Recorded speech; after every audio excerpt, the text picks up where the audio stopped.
Bismillahirrahmanirrahim. Assalamualaikum warahmatullahi wabarakatuh. Selamat datang kembali di Fakta Sejarah. Kali ini saya akan membawakan kisah yang dituliskan oleh Galih Nata Sasmita. Sediakan 6 kepala kerbau, tumbal proyek pelancar pembangunan. Sebelum kita masuk ke selengkapnya, alangkah baiknya yuk kita harus doa dulu yuk. A'udzu bikalimatillahit tammati min syarri ma khalaq. Bismillahirrahmanirrahim. Wa huwas samiul alim. Allahumma sholli ala sayyidina Muhammad sallallahu alaihi wasallam. Ini dia selengkapnya.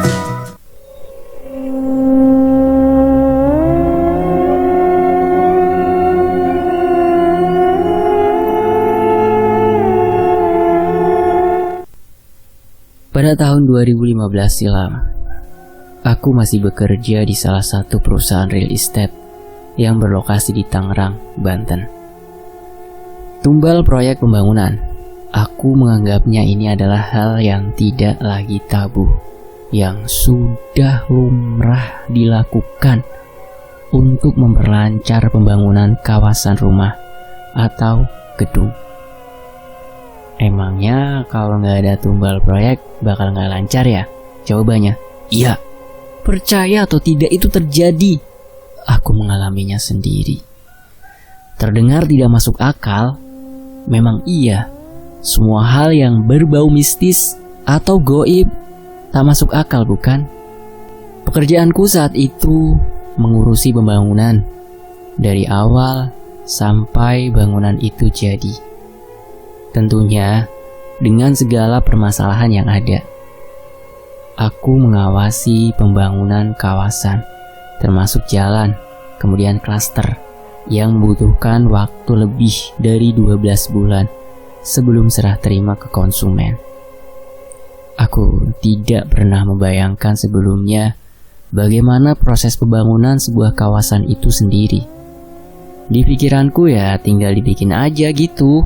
Tapi ternyata prosesnya sangat panjang dan memakan waktu yang cukup lama.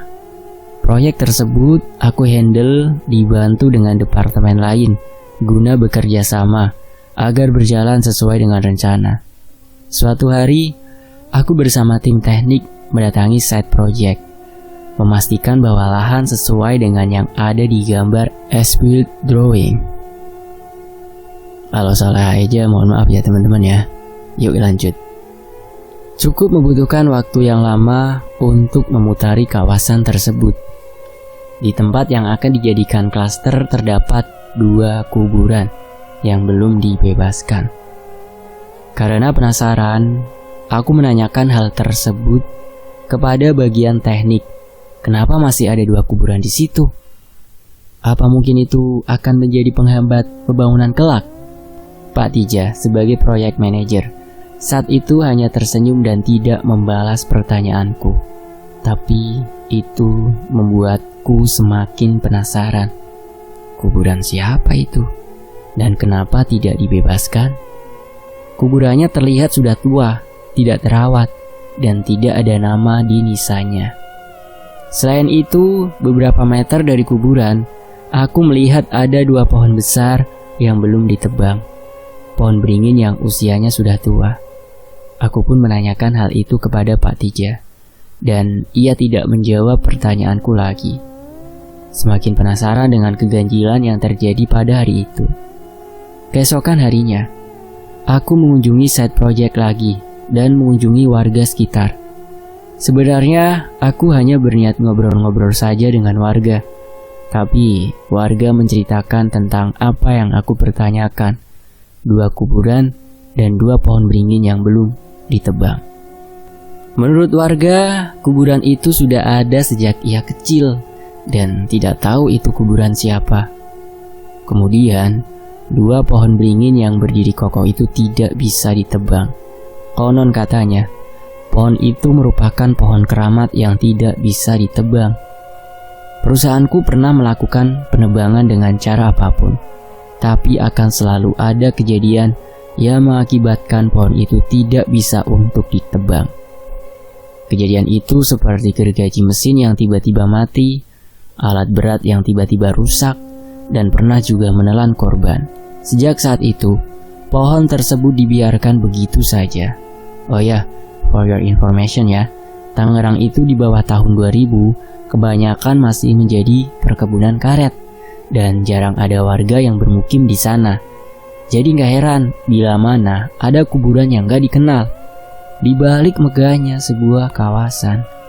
Di balik megahnya sebuah perumahan atau bangunan, ternyata ada hal yang harus dilakukan. Ada hal yang harus dikorbankan guna memperlancar itu semua. Memang terdengar agak sedikit tidak realistis, tapi sekali lagi aku tekankan, hal yang berhubungan dengan mistis atau dunia gaib memang tidak masuk akal, kan? Manajemen meminta kami untuk menebang 2 pohon besar tersebut. Gimanapun caranya, harus ditebang dengan alasan tidak terlihat estetik.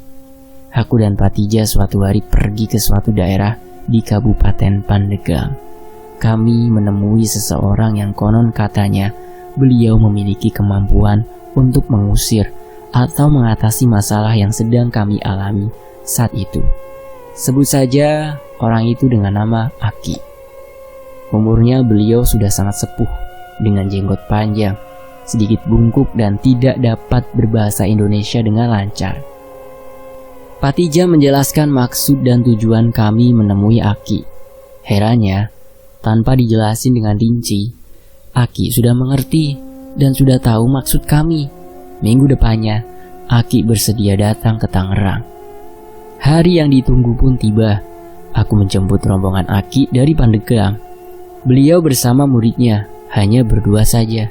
Oh ya, sebelum kedatangan Aki, kami sudah berkoordinasi dengan keamanan setempat agar warga tidak ada yang dapat melihat kedatangannya. Sengaja itu dibuat agar kondisi tetap kondusif dan tidak menjadi omongan. Selang 30 menit hingga 1 jam setelah Aki sampai di lokasi, Aki mengamati lokasi pembangunan dan meminta untuk diantarkan ke lokasi 2 pohon beringin. Sesampainya di sana, ia hanya memejamkan matanya, seolah sedang berkomunikasi dengan makhluk sekitar atau makhluk penjaga pohon tersebut. Engke penting sediakan 6 ulu kerbau. Nanti malam sediakan 6 kepala kerbau. Nanti malam akan diselenggarakan upacara. Hah? Upacara? Maksudnya gimana?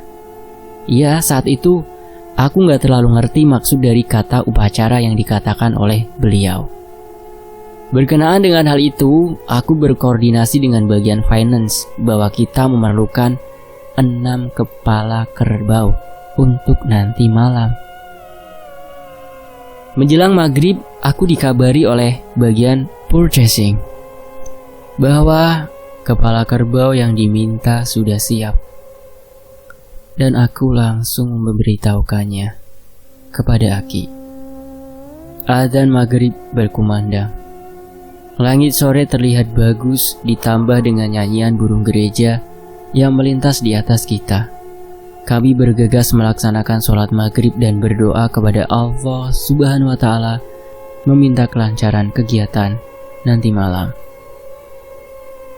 Malam itu keadaan di sekitar site aman dan dipastikan tidak ada warga yang melihat. Aku dan Patija sudah sampai duluan, sementara Aki dan muridnya menyusul. Kami menunggu di depan pohon beringin. Nampak beda banget suasananya di malam hari. Sekitar 20 menitan Aki dan muridnya sampai di lokasi. Beliau lantas mengeluarkan perlengkapannya seperti tungku kecil, bunga-bunga, dan menyan. Semuanya itu disusun di depan 6 kepala kerbau. Ketika Aki mulai menyalakan menyan dan pandanganku langsung fokus ke arah pohon. Saat itu juga aku melihat makhluk yang bermunculan. Kuntilanak, genderuwo, kemudian ada kakek-kakek bungkuk. Ia tidak mengenakan baju dengan pandangan sinis dan bola berwarna merah menatap ke arah kami. Bukan hanya mereka saja yang aku lihat, tapi masih banyak lagi. Aki bilang pohon itu menjadi sarang atau pusat kerajaan jin di daerah ini. Aku refleks menceritakan ke Pak Tiji. Namun, ia sama sekali tidak melihat apa yang aku lihat. Aneh, memang aneh. Aku tidak mengerti dengan kejadian yang aku alami. Setelah itu, Pak Tiji mundur beberapa langkah. Sampai security pun ikutan mundur beberapa langkah. Dan pastinya aku juga ikutan. Cari aman aja. Jika ada sesuatu terjadi gimana? Kembali ke ritual. Aki membaca mantra dalam bahasa Sunda dan ada sedikit terdengar ayat-ayat Al-Quran. Tapi aku tidak tahu dan tidak mengerti dengan mantra tersebut. Aku menjulukinya dengan sebutan mantra ya, karena aku pun tidak terlalu ngerti dengan hal-hal mistis. Setelah Aki mempersembahkan ke-6 kepala kerbau tersebut, perlahan-lahan aku sudah tidak melihat lagi gerombolan makhluk yang ada di pohon beringin. Kepala kerbau yang tadinya terlihat fresh, saat itu terlihat berbeda bentuknya. Hitam, kering, seperti tulang yang dibiarkan lama. Besok siang, pohon ini sudah bisa ditebang ya, kata Aki kepada aku dan Pak Tiji. Kami pun mengiyakan dan tidak merespon banyak atas ucapan Aki. Aku hanya penasaran, apa mungkin bisa? Apa mungkin berhasil? Kita lihat besok siang ya. Besoknya aku datang ke kantor sedikit lebih siang dari biasanya. Karena semalam hitungannya itu lembur dan aku meminta ekstra waktu untuk datang lebih siang. Kemudian aku teringat, apa pohon beringin itu sudah bisa ditebang? Dan memutuskan untuk mendatangi site terlebih dahulu. Dan ketika sampai di lokasi, kedua pohon beringin sudah bisa ditebang oleh tim teknik, lancar tanpa ada hambatan sedikit pun.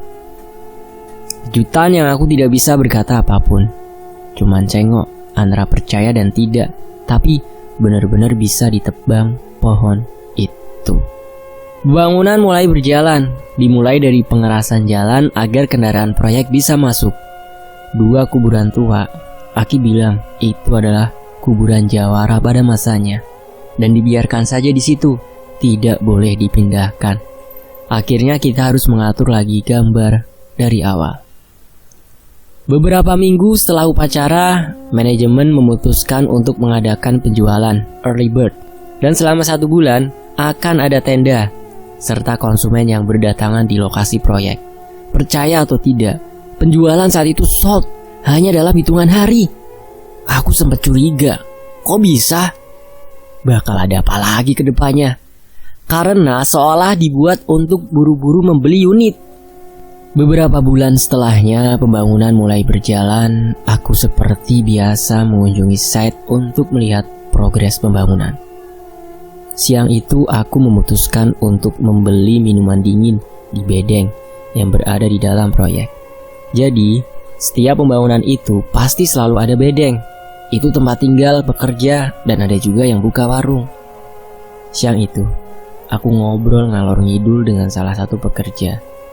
Ia berasal dari Grobogan, Jawa Tengah dan sudah ikut kontraktor bangunan sejak tahun 2000-an.